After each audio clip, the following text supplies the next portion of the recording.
আসসালামু আলাইকুম রহমতুল্লাহ। আমি আমির হাসান, আপনারা দেখছেন আমির হাসান ইউটিউব চ্যানেল। তো মাঠে গেছিলাম, মাঠে চলে আসছি কারণ বেশি পাট করিনি আজকে। কারণ পাট বাস করিনি এই কারণে আমার একটু সমস্যা ছিল। সমস্যা একজন আর বোঝা তুলতে গিয়ে আমার পায়ে খোঁচ লাগে, এই কারণে আর কি অসুবিধা হওয়ার কারণে আমার প্রচন্ড ব্যথা হতেছিল, যে কারণে আমি চলে আসছি। তো এসে দেখি বাড়ির পাশে একটা বড় পুকুর হচ্ছে। পুকুরটা সমান করছে, মানে সাইড দিয়ে বেঁকো দিয়ে আর পাড় বেঁধে গিয়েছে। তো সেই কারণে ভিতরে সমান করে দিচ্ছে। সমান আর কি আমাদের এদিকে ট্রাক্টর দিয়েই করে, এবং আরো অন্যান্য মেশিনারি আছে। তো ট্রাক্টর দিয়ে এই জন্য করতেছে কারণ ওইখানে তো আর অন্য কিছু নামবে না, এই কারণে আর কি ট্রাক্টর দিয়ে ট্রাক্টর দিয়ে আর কি সমান করা।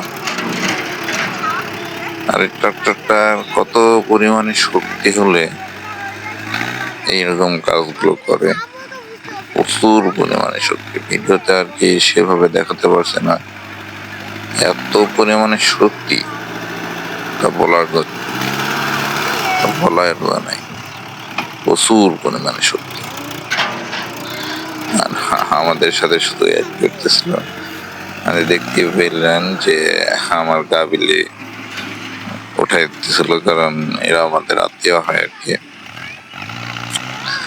তো মানে আমাদের গাবিলে উঠাই দিয়েছিল। তো ছেলে থাকছিল আমার কোলে, যে কারণে আর কি ও বললো যে সরি, আমি আর এরকম করবো না। তো পরে ও আর এরকম করেনি, ওই যে ও মিষ্টি নিয়ে চলে যাচ্ছে। ভালো লোক এই জন্যে।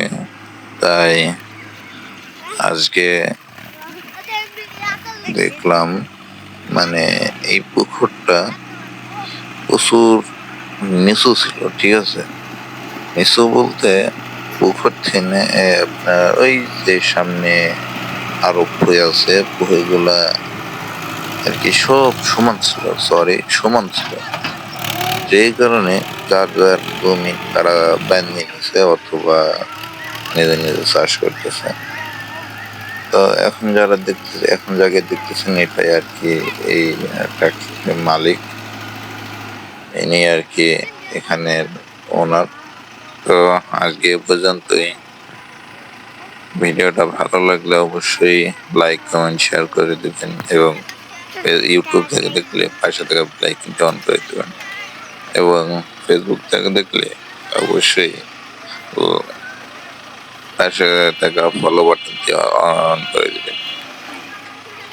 তো আল্লাহ হাফেজ, সবাই ভালো থাকবেন।